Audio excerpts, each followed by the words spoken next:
Chopper Scout 13K. Mission: proceed to checkpoint Echo 23. Probe suspected enemy movement at the creek. Report crossing phase line Bravo. You are part of a two-man team, trained as both a tactical pilot and an observer gunner. Your mission? Take an H-13K and locate the enemy.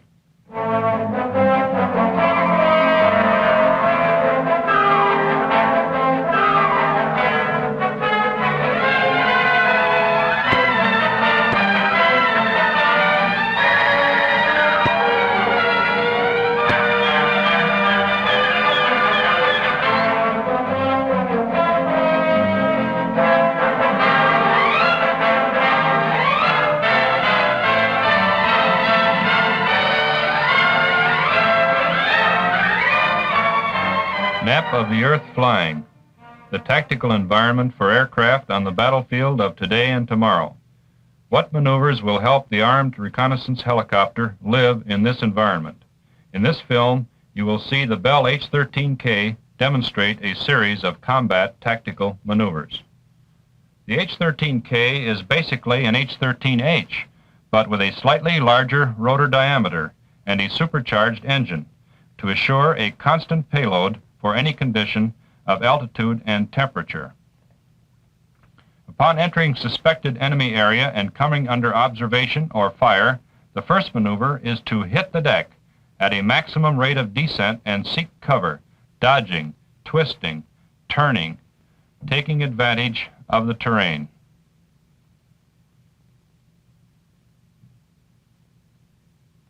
Put yourself in the cockpit of the H-13K.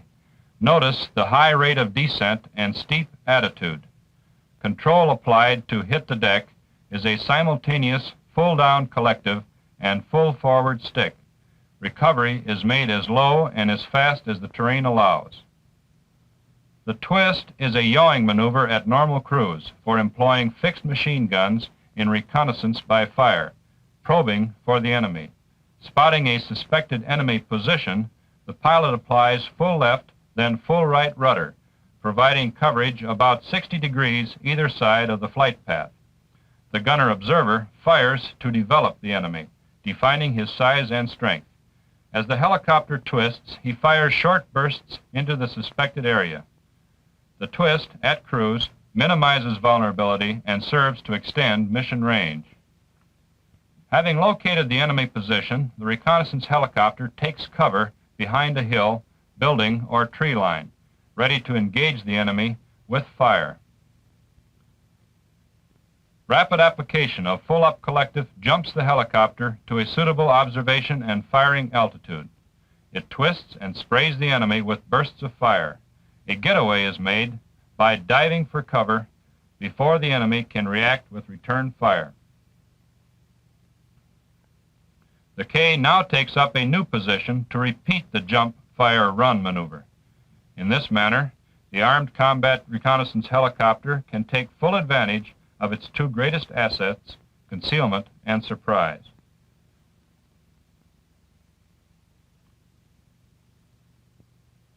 Upon breaking off the engagement, the pilot could peel off either left or right, avoiding the rotor downwash, confusing the enemy with a constantly varying flight path. Watch the maneuver again from the ground.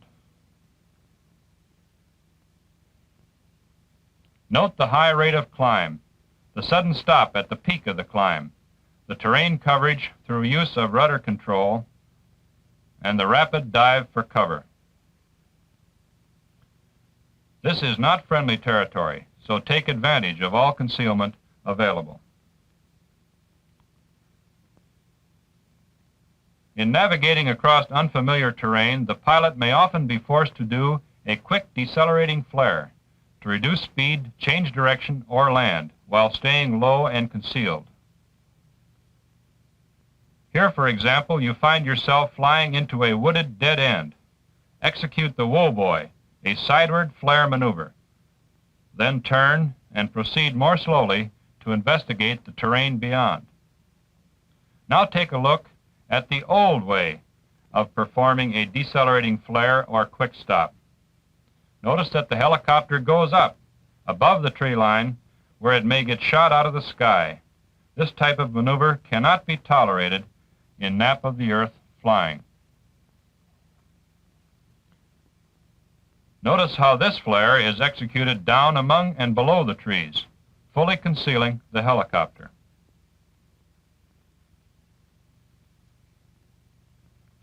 The scramble is a maximum acceleration takeoff. Notice that you stay within 2 to 3 feet of the ground throughout the takeoff run. This technique adds a measure of safety to a downwind takeoff or for rapid departure under fire.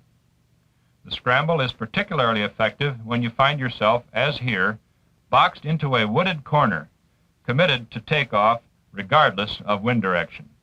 The scramble is made in ground effect with the use of maximum power available and sufficient forward cyclic to keep the helicopter close to the ground. Just the reverse is the quick squat, a rapid landing from high-speed, low-level flight. The approach is made downwind, followed by a rapid 180-degree flare while reducing power. The pilot uses full lateral cyclic to maximize rate of roll and minimize the turn radius. He experiences 1.5 to 2 Gs during this maneuver. Thereby, the H-13K can decelerate, reverse direction, and land within a space of 50 yards. From the cockpit, watch the wrong way to perform this maneuver. Notice the flare is high above the trees, exposing the helicopter to enemy action. Now watch the correct way to perform a quick squat. Notice the rapid 180-degree decelerating turn below the trees all the way around to a touchdown. The tactical corner is a 90-degree change of direction, but it's more than just a turn, it's a corner. By contrast, this standard turn has a large radius, forcing the helicopter above the trees in completing the turn. This tactical corner is a 2G turn using full lateral cyclic control for maximum rate of roll. Notice the difference. The helicopter stays within the confines of the terrain and remains concealed. The reversal is a rapid 180-degree change of direction. This maneuver permits evasive action with minimum exposure should enemy fire be encountered. It is performed as fast and as low as the terrain permits. By contrast, watch a standard 180 turn, a gradual roll, a moderate angle of bank. However, you are forced up above the trees, exposed and vulnerable. Watch the rate of roll this time. With a 60-degree bank, the pilot shortens his turning radius, stays below the trees, and takes advantage of a nearby creek for cover. Now ride through a reversal at 2 Gs. Notice the high turning rate and completion of the maneuver on the deck. Not one of the Army dozen, but rather the heart of nap of the earth flying, is in taking advantage of the cover and concealment afforded by the terrain, combining tactical corners, reversals, woe-boys, scrambles, and quick squats in carrying out the mission. Here, going through low brush, the helicopter stays close to the ground, dodging and darting much as a combat infantryman does in running by bounds from cover to cover on the battlefield. The pilot and the gunner observer work as a team, reconnoitering in advance of the main party, scouting out the enemy, yet always seeking cover and concealment. Their mission may be accomplished alone or in company with another scout helicopter. For dangerous missions, the lead scout vehicle could be a drone, controlled by the observer in the second ship. Here the K takes good advantage of a creek bed, getting down in and below the banks, affording a minimum target. Enemy might see only an occasional flashing rotor blade. Navigation may be a problem in nap of the earth flying. Here's a solution: a full power climb, a wing over, and a dive back to cover. Just time enough for a quick orientation to the surrounding terrain. Almost concealed again, just the whirling rotor visible, the least vulnerable part of the helicopter, far less vulnerable than the aviator observer team. Notice the use of a creek bed, minimum rotor clearance, but avoiding detection while seeking the enemy.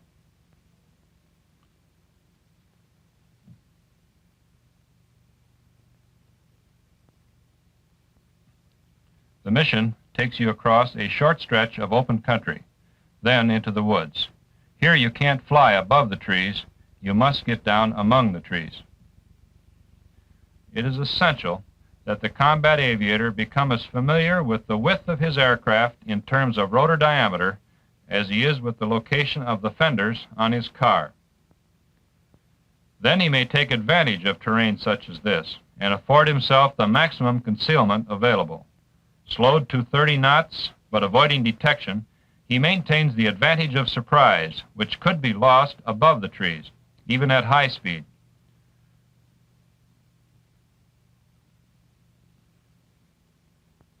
The nap of the earth plus the Army dozen are keys to concealment, surprise, and survival.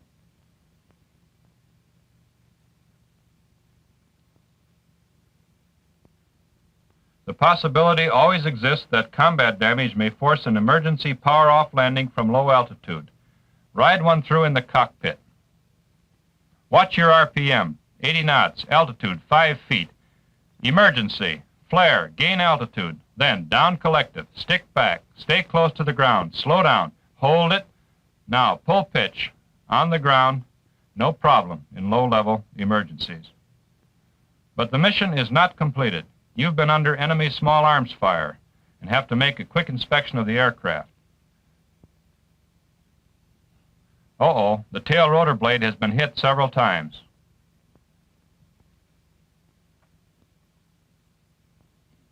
And the main rotor blade has also suffered 2, 3, or 4 hits. It doesn't look nearly as bad as damage you've seen in wind blades in Korea.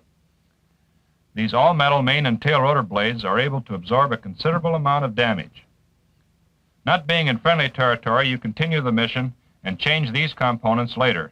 It does not put you out of action. Now take another look at the low auto rotation. Notice the flare first. Then down collective, continue to flare, staying close to the ground, gradually leveling, and a nice smooth touchdown. An emergency landing can just as easily be made during a tactical corner. From a downwind or crosswind position, you have adequate time to execute a 90-degree turn toward or into the wind, completing a power-off landing with the ease of a normal auto rotation.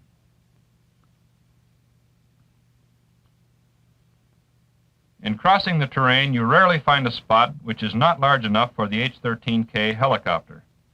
The blivet is a maneuver for landing in an area slightly smaller than the diameter of the main rotor blades.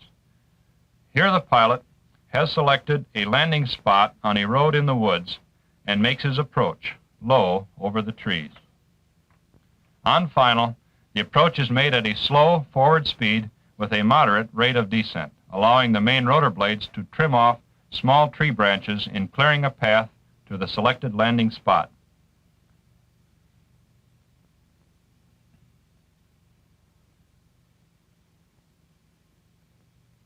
On takeoff from the blivet spot, the main rotor chops a path through overhanging foliage.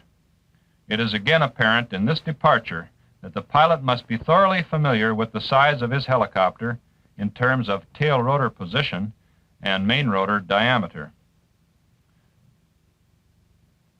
A slight variation to the blivet is a landing made on a pinnacle or hillside.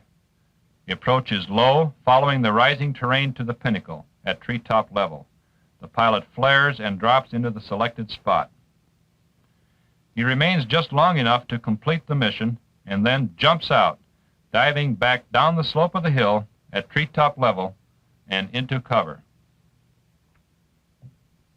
The seesaw is an observation maneuver combining maximum visual coverage with surprise and minimum exposure. Here, the helicopter has just been alerted for an artillery fire mission against the enemy on the far ridge. He's in radio contact with Fire Direction Center. He's in position, and the first round is on the way. The pilot is told the time to target. He executes a maximum performance climb, arriving at the top of his climb just as the round hits in the target area.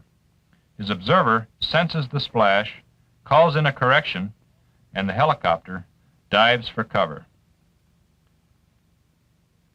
While the helicopter moves to a new position, remaining concealed, The guns are adjusted. A new round is on the way. Again he climbs, sees the splash, senses it, corrects, and dives back to cover. For fire adjustment, the Seesaw replaces the fixed-wing tactic of performing this mission while loitering at observing altitude in full view of the enemy. Now a third maneuver. Notice the steep angle of climb. At the top, he observes fire for effect and assesses target damage. The Seesaw is also useful as an aid to navigation during nap of the earth flying in unfamiliar terrain. End of mission. The chopper returns to cover. The Army Dozen. 12 maneuvers for nap of the earth survival, demonstrating the agility and tactical maneuverability of the H-13K. Maneuvers selected here are intended only to suggest means of utilizing the observation helicopter in the environment in which it is committed to fly and fight.